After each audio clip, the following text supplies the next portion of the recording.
नमस्कार। अभिनय वह कला है जिसमें कलाकार अपने व्यक्तित्व से बढ़कर एक चरित्र को जीवन देता है।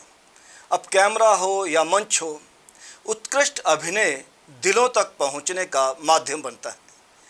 अगर हम जम्मू की बात करें तो यहाँ पर ऐसे कलाकारों की कोई कमी नहीं है जो ये हुनर रखते हैं कि मंच पर या फिर कैमरे के आगे अपनी प्रतिभा का उत्कृष्ट प्रदर्शन करते हैं, बखूबी परिचय देते हैं। इन्हीं प्रतिभाशाली कलाकारों में एक हैं मीरा तपस्वी। मीरा जी, आपका एक्सेप्शन स्टूडियोज में बहुत बहुत स्वागत है। धन्यवाद सर। आपको एक तो मुबारक है बहुत बड़ी, क्योंकि आपने रिसेंटली जो फिल्म रिलीज़ हुई है डोगरी की, पीवीआर पे शाह शानी में मुख्य पात्र निभाया है शानी का जी। और मैं एक बात आपसे साझा करता चलूँ कि यह डोगरी फिल्म काफ़ी चली, मुझे लगता है कि 5 हफ्ते लगातार चली जी, है ना जी। तो ये बहुत बड़ी उपलब्धि है डोगरी सिनेमा के हवाले से भी। बिल्कुल। लेकिन आप सबसे पहले अपनी यह जो यात्रा है इसका थोड़ा सा संक्षिप्त परिचय दीजिए। कैसे आपको ये शौक़ पड़ा अभिनय की तरफ जाने का, किसने आपको प्रेरित किया, कौन सा पहला मंच रहा जिस पे आपने कदम रखा? जी, मेरे को सर ये यात्रा करने में ज़्यादा कठिनाई नहीं आई, क्योंकि मेरी मदर ऑलरेडी एक्ट्रेस हैं और वो इस मंच के साथ पहले से जुड़ी हुई हैं, टीवी के साथ, रेडियो के साथ और स्टेज के साथ। तो उन्हीं के साथ बैठकर जब वो अपनी रिहर्सल करते थे या मेरे को कहते थे कि रिहर्सल करवा, तो उनसे डायलॉग सुन सुन के मेरे को वो एक्टिंग का कीड़ा जो है वो जा गया और ज़्यादा मुश्किल नहीं आई मेरे को वो करने में। और सबसे पहले जो मैंने टीवी स्टार्ट किया वो शिवदत्त सर जी थे। शिवदत्त जी के बारे में कहता चलूँ कि शिवदत्त जी वह पर्सनैलिटी रहे हैं जिन्होंने बेसिकली अगर कहा जाए कि टेलीविज़न को जम्मू में उस लेवल पे इंट्रोड्यूस किया जिससे कि हम लोग सभी गर्व से कह सकते हैं कि हम भी टीवी के कलाकार हैं। और मैं बड़ा अपना सौभाग्य समझती हूँ कि मेरी शुरुआत उनसे हुई as a child artist. Actually वो मेरी मदर को एक उनका सीरियल था, डोगरी सीरियल कास्तुदा काला तितर, उसके लिए उन्होंने कास्ट किया था। बहुत पॉपुलर ये एक कहानी है, मुझे लगता है नरेंद्र खजूरिया जी की कहानी शायद है ना।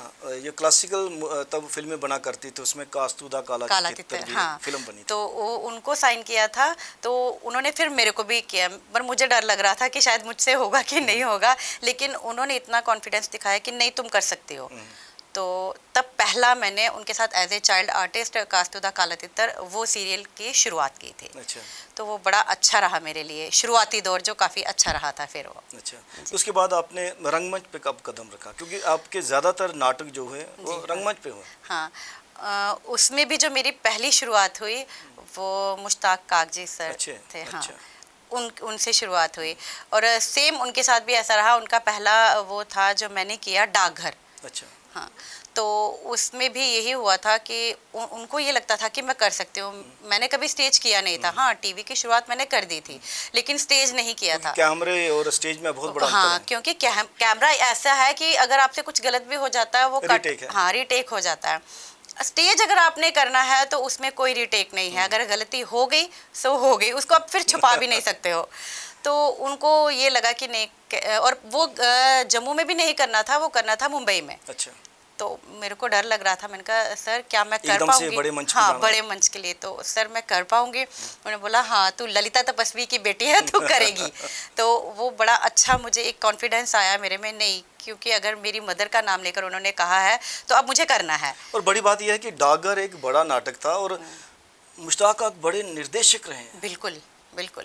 उनके खाते में इतने ज़्यादा नाटक हैं जो कि राष्ट्रीय स्तर पर खेले गए हैं। तो ये भी डाकघर भी तो राष्ट्रीय स्तर पर खेला गया, क्योंकि मुंबई में हुआ तो राष्ट्रीय स्तर पर खेला गया। तो पहला नाटक ही आपका मुंबई में हुआ और वो मेरे लिए बहुत ही गर्व की बात थी कि शुरुआती दौर जो मेरा, मतलब इतने अच्छे जो डायरेक्टर थे उनके हाथों से मेरी शुरुआत हुई। तो फिर कविरत्न सर जी के साथ, हाँ जी, कविरत्न जी को तो भीष्म पितामह कहा जाता है नाटक का। तो उनके साथ भी मैंने प्लेस किए हैं। फिर संजय कपिल जी हैं, उनके साथ किया है। लेकिन जो सबसे ज़्यादा मेरी जर्नी नाटक में, स्टेज नाटक में रही है वो रजनीश गुप्ता जी के साथ रही है, क्योंकि फिर उनके ग्रुप के साथ, विराज कला केंद्र के ग्रुप के साथ मैं जुड़ी। तो उनके साथ तो फिर काफ़ी किए किराएदार में। उसका मुझे लगता है कारण ये भी कि रजनीश गुप्ता जी रेगुलर नाटक करते हैं। हैं। जब कोई निर्देशक, निर्माता या कोई ग्रुप रेगुलर नाटक करता है, फिर टाइम नहीं बचता किसी और ग्रुप के साथ किसी काम भी ग्रुप किया के जाए। साथ, जी हाँ। किराएदार प्ले हुआ था उनका, तो बेस्ट एक्ट्रेस अवार्ड मेरे को अच्छा, मिला। हाँ, annual drama festival. Annual drama festival अच्छा। में उमेश सिंह जी हैं, तो उनके साथ भी मैंने किया था। उनका एक बकरी प्ले था, अच्छा। तो उसमें भी मेरे को बेस्ट एक्ट्रेस था कि सेकंड, अब मेरे को अब ध्यान नहीं आ रहा, लेकिन उसमें भी मेरे को अवार्ड मिला था। अच्छा। उसके बाद आस्ता आस्ता ये जर्नी चलती गई। रेडियो की तरफ भी थोड़ा सा रुझान हुआ। क्योंकि हम लोगों के पास 3 ही मंच उपलब्ध हैं। 3 मंच है। आपको तो चौथा मंच भी मिल गया, वो भी क्योंकि मिला। पहला रंगमंच, हाँ, फिर रेडियो, फिर टेलीविज़न, फिल्म। फिल्म, हाँ। तो रेडियो की शुरुआत भी मेरी हो गई, क्योंकि हमारे घर में ना जो मेरी नानी जी थे, तो वो कवित्री थे। अच्छा। हाँ, तो घर में आपके जीन्स में वो चीज़ें रही हैं? वो चीज़ रही आर्ट है। के रिलेटेड, हाँ, कभी साहित्य, कभी बिल्कुल, एक्टिंग? बिल्कुल। अच्छा। वो कवित्री थे, उनके बाद मेरी नानी के बाद मेरी मदर आए, मदर के बाद अब मैं। तो मेरे को ज़्यादा कठिनाई नहीं हुई किसी भी प्लेटफॉर्म पे जाते हुए कि वहाँ पर मेरे को मतलब अपना इंट्रोडक्शन देना पड़ेगा कि मैं ये हूँ, जो मैं करना चाहती हूँ, ऐसा कुछ नहीं था। एक बात होती है कि स्पोर्ट की बात, जब किसी के घर में अगर नानी भी पोइटेस हैं, मदर बहुत अच्छी रिप्यूटेड एक्ट्रेसेस हैं, तो उसके साथ ही फिर वो सपोर्ट भी मुझे लगता है हाँ, मिल जाता है। वो तो मिलती रही, उसमें कोई प्रॉब्लम नहीं आई, क्योंकि वो इस रंगमंच के साथ जुड़े हुए थे, उनको पता था। और सबसे अच्छी बात ये रही कि जब मैं इस फील्ड में आई, तो सब मेरे को ये पहचान मिली है कि ये ललिता जी की बेटी है, तो वो मेरे साथ तो चलता रहा। legacy carry on करेंगे हाँ, वो। वो मेरे साथ चला, तो कहीं कठिनाई नहीं आई। सबको पता था, एज ए चाइल्ड आर्टिस्ट जब मैंने शुरू किया था, जो सारे सीनियर थे जो मेरे मदर के साथ जिन्होंने काम किया था, उन्होंने मतलब बच्चों की तरह मेरे को रखा कि नहीं, अगर वो अभी हमारे साथ में नहीं आए हैं तो इसका ख्याल हमने रखना है। एक बात और, जब आपको ये सपोर्ट मिलती रही कि ये ललिता तपस्वी जी की बेटी है, तो एक प्रेशर भी पड़ता है? नहीं, क्योंकि प्रेशर, आपकी मदर तो बड़ी सेलिब्रेटेड एक्ट्रेस हैं। प्रेशर नहीं था, प्रेशर कोई नहीं था, लेकिन ये था कि अगर उनका नाम मेरे साथ जैसे जुड़ा हुआ है, या मैं उनकी बेटी हूँ, तो मुझे वो नाम कायम रखना है। वही प्रेशर की बात हाँ, कर रहा हाँ, वो नाम कायम रखना है। और बड़ा कूल माइंड ये चलता रहा सब कुछ, ऐसा कोई रहा नहीं, कोई दबाव नहीं पड़ा। लेकिन जैसा अच्छे काम मिलते रहे, हम करते रहे, वो जर्नी आस्ता आस्ता मेरी आगे चलती रही। एक्टिंग भी 2 किस्म की होती है। एक तो आपको इनबॉर्न टैलेंट कहा जाता है कि जैसे कि आपको घर से ही वह प्रेरणा मिली करने के लिए, उसके बाद आपने कदम रखा टेलीविज़न में या फिर फिल्मों में या फिर मंच पे। एक होता है ज़बरदस्ती एक्टर बनना, है ना। ग्लैमर की फील्ड में कई लोग ऐसे आते हैं जो चाहते हैं कि मैं पर्दे पे नज़र आऊँ, उसके लिए ज़बरन एक्टिंग करनी पड़ती है। क्या फ़र्क महसूस करती हैं जब आप एक्टिंग करती हैं या फिर आपके साथ जो को एक्टर होता है? उनमें से कई तो जबरन एक्टर बने हैं जी। तो क्या महसूस होता है, कितना रिस्पांस मिल पाता है उस एक्टर से? एक्टिंग जो होती है, अगर आप उसको जबरन करेंगे तो मतलब मैं ये अपना पॉइंट बता रही हूँ, किसी का नहीं है, कि वो नहीं निकलते हैं। अब जैसे मैं कोई भी करैक्टर करती हूँ, अगर स्टेज का कोई करैक्टर करती हूँ या टीवी का भी करती हूँ, तो उस समय जो मेरे को करैक्टर दिया जाता है, तो उस समय जब मैं गेटअप में आ गई, मैं वो हूँ, मैं मीरा तपस्वी नहीं हूँ। तो जब वो चीज़, उसकी सिचुएशन जब सामने आती है, तो उस चीज़ को फील करती हूँ कि ये मेरे साथ हो रहा है, तो वो चीज़ अपने आप निकलती है। तो जब उसको आप बनाकर करोगे, तो वो फील जो सामने वाला है उससे नहीं आएगा। अगर उससे नहीं आएगा तो आप भी उसका रिस्पांस अच्छे से नहीं दे पाते हो। आपका कहने का मतलब कि आपकी सोच है, अगर आप किसी कैरेक्टर के लिए कॉस्ट्यूम डाल लेती हैं, मेकअप कर लेती हैं, तो आपको एहसास होने लगता है कि मैं वही हूँ। हाँ, जब आप उस कैरेक्टर को जियोगे ना, तो मतलब इतना मज़ा आएगा, आपको खुद करने में मज़ा आएगा कि ये चीज़ हमारे साथ हो रही है। क्योंकि जब आप ये चीज़ सोचोगे कि ये हमारे साथ हो रही है, तो वो पेन, वो अगर खुशी का है, वो इमोशंस अगर वो खुशी के है, वो ऑटोमेटिकली अपने आप बाहर आते हैं। लेकिन जो फोर्स्ड एक्टर होता है, वो सोचता है कि मैं फलाना हूँ तो मुझे वैसा कैरेक्टर निभाना है। हाँ, वो धुंध जो है, हाँ, दिमाग में चलता है कि मैं तो कैरेक्टर, बेसिक जो सेल्फ कैरेक्टर, मैं मुझे दूसरा पात्र निभाना है, तो उससे निकल नहीं पाता मुझे लगता है परफॉर्मेंस के टाइम। हाँ, वो तो है थोड़ा सा कि निकल तो नहीं पाता है, लेकिन हम कोशिश तो कर सकते हैं, है ना। हम कोशिश कर सकते हैं कि अगर किसी ने हम पर विश्वास करके हमें एक करैक्टर दिया है, तो हम जो उसने हम पर विश्वास किया है, हम उस पर खरा उतरें। क्योंकि एक बार हम वैसा करेंगे तो उसे भी लगेगा कि मेरे से कोई गलती नहीं हुई है। एक कैरेक्टर निभाने के लिए कितनी मेहनत करनी पड़ती है पूरी स्क्रिप्ट पे? क्या पूरी स्क्रिप्ट पढ़ती हैं? जो साथ वाला कैरेक्टर है उसको जानना ज़रूरी है, तभी आपके इमोशंस आ पाएंगे। हाँ, देखो आमतौर पर क्या होता है, जो आजकल शॉर्टकट अपनाते हैं, वह अपने ही डायलॉग याद करके सेट पे चले जाते हैं, उनको पता नहीं होता कि दूसरे कैरेक्टर का बैकड्रॉप क्या है, फ्यूचर में वो बिल्कुल, करने वाला है, हाँ। उसका कैरेक्टर कैसे डेवलप होगा। नहीं, ऐसा नहीं है। आपको अगर एक स्क्रिप्ट मिली है तो सिर्फ आपको अपने डायलॉग्स जो है वो नहीं पढ़ने हैं। फर्स्ट ऑफ ऑल आपको पूरी स्क्रिप्ट रीड करनी है, उसका कंसेप्ट क्या है, डायलॉग में इमोशंस हैं, हैप्पीनेस है, क्या है, उसको अपने माइंड में उतारना है। उसके बाद जब आप अपना डायलॉग मतलब डायलॉग्स पढ़ते हो तो फिर आपको पता चलता है कि जैसे अगला कोई जवाब, जैसे आप मेरे से कोई सवाल पूछ रहे हो, मैं अपना ही याद करके जाऊंगी, मैंने ये बोलना है, मैंने ये बोलना सिर्फ है। कैच वर्ड आपको हाँ, नहीं देता, वो नहीं, लिबर्टी की आप अच्छा परफॉर्म हाँ, करते हो। पूरा डायलॉग जैसे आप बोलोगे, जवाब मुझे उस पर एक्सप्रेशन भी तो देने हैं अपने। बिल्कुल। जब तक मैं उनकी भावनाओं को पढ़ूंगी नहीं, समझूंगी नहीं, तो मैं अपना करेक्टर जो है उसको डेवलप नहीं कर पाऊंगी। रंगमंच के बारे में कहा जाता है कि एक टीम वर्क है, पूरी टीम बैठती है, उसमें राइटर भी बैठता है, उसमें बैक स्टेज वाले सारे बैठते हैं, जिसने मेकअप करना होता है, कॉस्ट्यूम करना होता है, या स्टेज बनानी होती है, जिसने क्राफ्ट का काम करना होता है, डायरेक्टर भी बैठता है, सभी परफॉर्मर भी बैठते हैं, जी। एक साथ रीडिंग करते हैं, फिर डिस्कशन होती है, उसमें क्या क्या इनपुट देना चाहिए, क्या चीज़ उसमें से निकाल देनी चाहिए, इस सब पे बात होती है। हाँ। तब जाके एक प्रोडक्शन तैयार होती है। तैयार होती है। तो उससे परफॉर्मर भी बेटर परफॉर्म कर पाता है, क्योंकि एक ट्यूनिंग बनती है एक्टर्स के बीच में, बैक स्टेज वालों के साथ भी, तो सपोर्ट पूरी मिलती है। पूरी सपोर्ट मिलती है। आपने क्योंकि काफ़ी देर से आप कर रहे हो, एज चाइल्ड आर्टिस्ट भी कर रहे हो, जी। तो आपने वह दौर भी देखा जब पूरी की पूरी टीम बैठा करती थी, हाँ, रिहर्सल रिहर्सल करती थी। परफॉर्मेंस अच्छी हुआ करती, तो दिल को भी भाती थी। हाँ, बिल्कुल। आजकल क्योंकि बहुत फास्ट टाइम आ गया है, टाइम की कमी है सभी के पास, सिर्फ अपना कैरेक्टर याद करके लोग आते हैं, ऐसा सुना गया है, सुना देखा गया। भी गया है।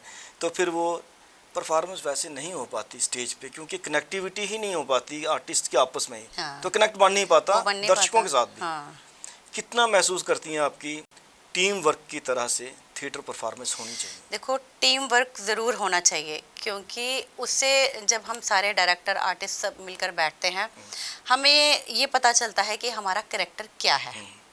राइटर हमें बताता है मैंने किस पॉइंट ऑफ व्यू से इसे लिखा है। क्योंकि आपने कुछ कंसीव किया होता है, हाँ। डायरेक्टर कुछ कंसीव करता है, हाँ। राइटर ने कुछ और लिखा होता है, बिल्कुल। तो उसमें से एक वो सामंजस्य चीज़ बिठा कर सब, निकालना हाँ, चाहिए। तो जब आप टीम के साथ पूरे बैठोगे, उनके व्यूज़ भी सुनोगे। अच्छा, आपको अगर कोई कैरेक्टर दिया है, आपको उसके कॉस्ट्यूम की भी जानकारी होनी चाहिए।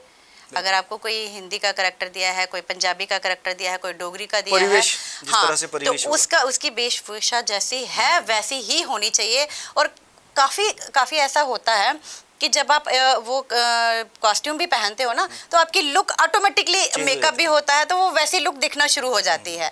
तो ये मतलब टीम वर्क होना चाहिए, काफ़ी चीज़ों का पता चलता है कि आपको कैरेक्टर कैसे निभाना है, तो वो तो बहुत ज़रूरी है टीम वर्क होना। टेलीविज़न में आपके कौन से अच्छे मकबूल सीरियल हैं जो आपको अभी भी याद रहते हैं? कि क्योंकि टेलीविज़न की बात करें तो जम्मू दूरदर्शन बंद हुए अरसा हो गया, डीडी कशीर की खिड़की बंद हुए अरसा हो गया, काम नहीं है। काम नहीं है। यादों में पुराने सीरियल अभी भी हमें याद आते हैं, नाटक याद आते हैं। बिल्कुल बिल्कुल। कौन से नाटक ऐसे या सीरियल आपको अभी भी याद आते हैं? सीरियल तो इतने किए हैं ना कि मेरे को खुद भी याद नहीं है कि उनके बेसिकली पहले काम कैसे होता था। कि अब हम कोई एक सीरियल करते थे तो वहीं पर दूसरी सीरियल की कास्ट हो जाती थी। बिल्कुल। एक दो बार मेरे को याद है कि श्रीनगर हम शूट के लिए गए थे, मैं और मेरी मदर भी थे साथ में, गुल रियाज जी थे वहाँ पर, तो वहाँ हम उनका शूट कर रहे थे। तो वहाँ बैठे हुए, अभी ख़त्म नहीं हुआ था, एक दो दिन थे वहाँ पर, एक और स्क्रिप्ट मिल गई। वो तो मिली, जब वो की तो तीसरी एक और मिल गई, तो ठीक है हमने तीसरी भी की। तो फिर कुछ और थे वहाँ पर, कह रहे आए हो तो हमारा भी कर जाओ। हमने बोला नहीं, अब हमें थोड़ी देर के लिए ब्रेक दो कि हम जम्मू जाएंगे, फिर उसके बाद वापस आ जाएंगे। तो सुनहरी दौर था कि आपने कहा था मुझे थोड़ा सा छुटकारा दो, मैं घर भी जाना चाहता हूं। हाँ, सच में ऐसा होता था कि जब इतना हमें काम मिलता था, हम कहते थे कि नहीं आप हमें नहीं, आप किसी और को बुक कर लो क्योंकि हम वहाँ पर बिजी हैं। लेकिन कभी सोचा नहीं था कि ये दौर आएगा। डुग्गर सैटेलाइट चैनल कितना ज़रूरी है अपने अस्तित्व को बचाने के लिए, आर्टिस्ट को वो प्रोत्साहन देने के लिए, अपने कल्चर को बचाने के लिए? डुग्गर सैटेलाइट चैनल जो है वो बहुत ज़रूरी है, क्योंकि जब वो दौर था काम का तो कई लोग ऐसे थे जिन्हें गवर्नमेंट जॉब भी मिल रही थी, कईयों ने नहीं ली थी क्योंकि उनको लग रहा था ये काम अच्छा खासा पैसा आ रहा, अच्छा काम चल रहा है। और ये सच भी है, ये सच भी है।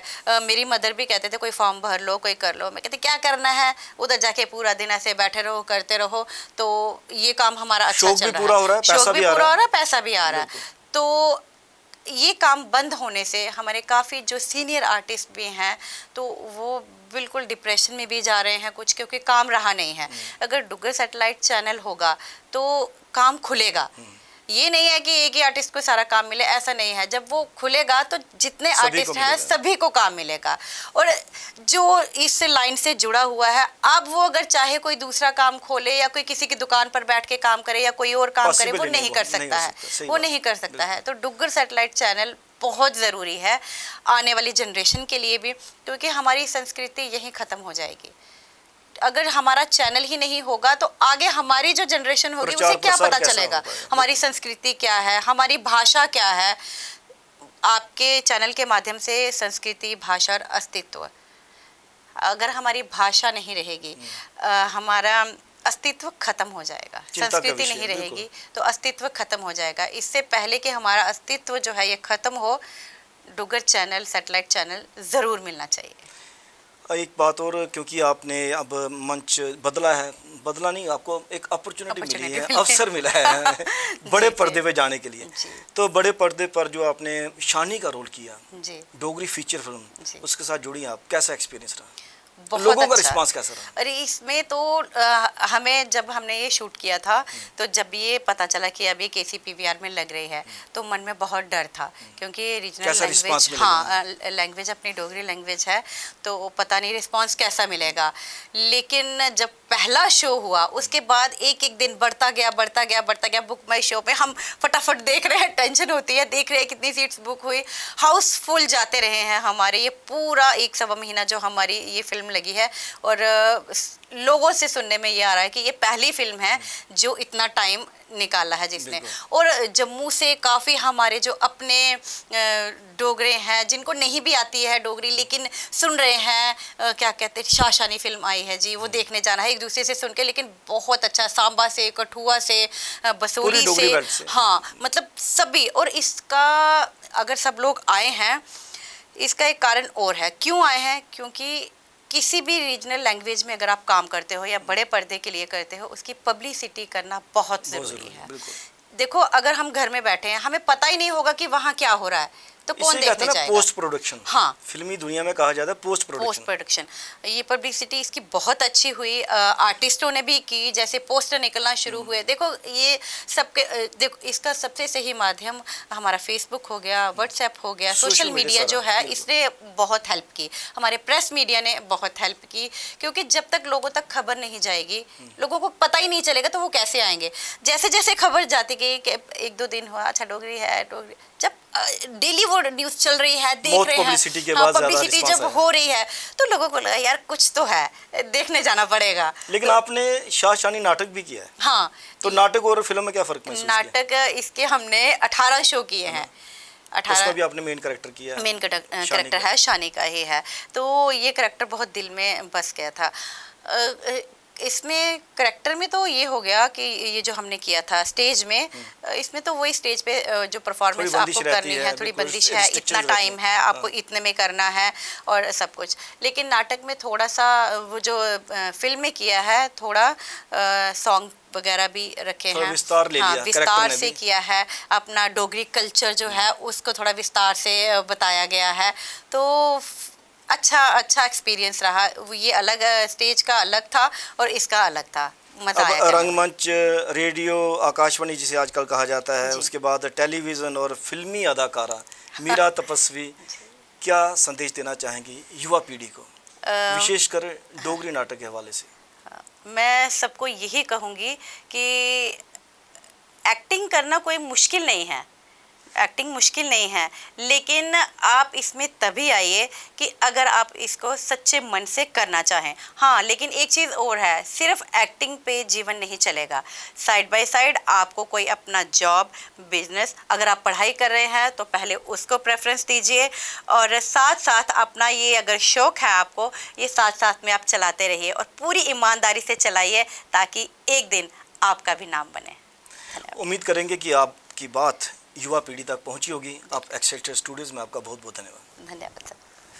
अस्तित्व के इस अंक में आपने बातचीत सुनी मीरा तपस्वी जी से। उन्होंने कहा कि बेशक आप शौक रखिए एक्टिंग की दुनिया में कदम रखने के लिए, लेकिन उसके साथ अगर आप फाइनेंशियल सिक्योरिटी चाहते हैं तो साइड बाई साइड कोई प्रोफेशन अपनाइए, ये बहुत ज़रूरी है। कैमरा पर्सन करण सिंह के साथ राजेश्वर सिंह राजू को अब दीजिए इजाज़त। नमस्कार।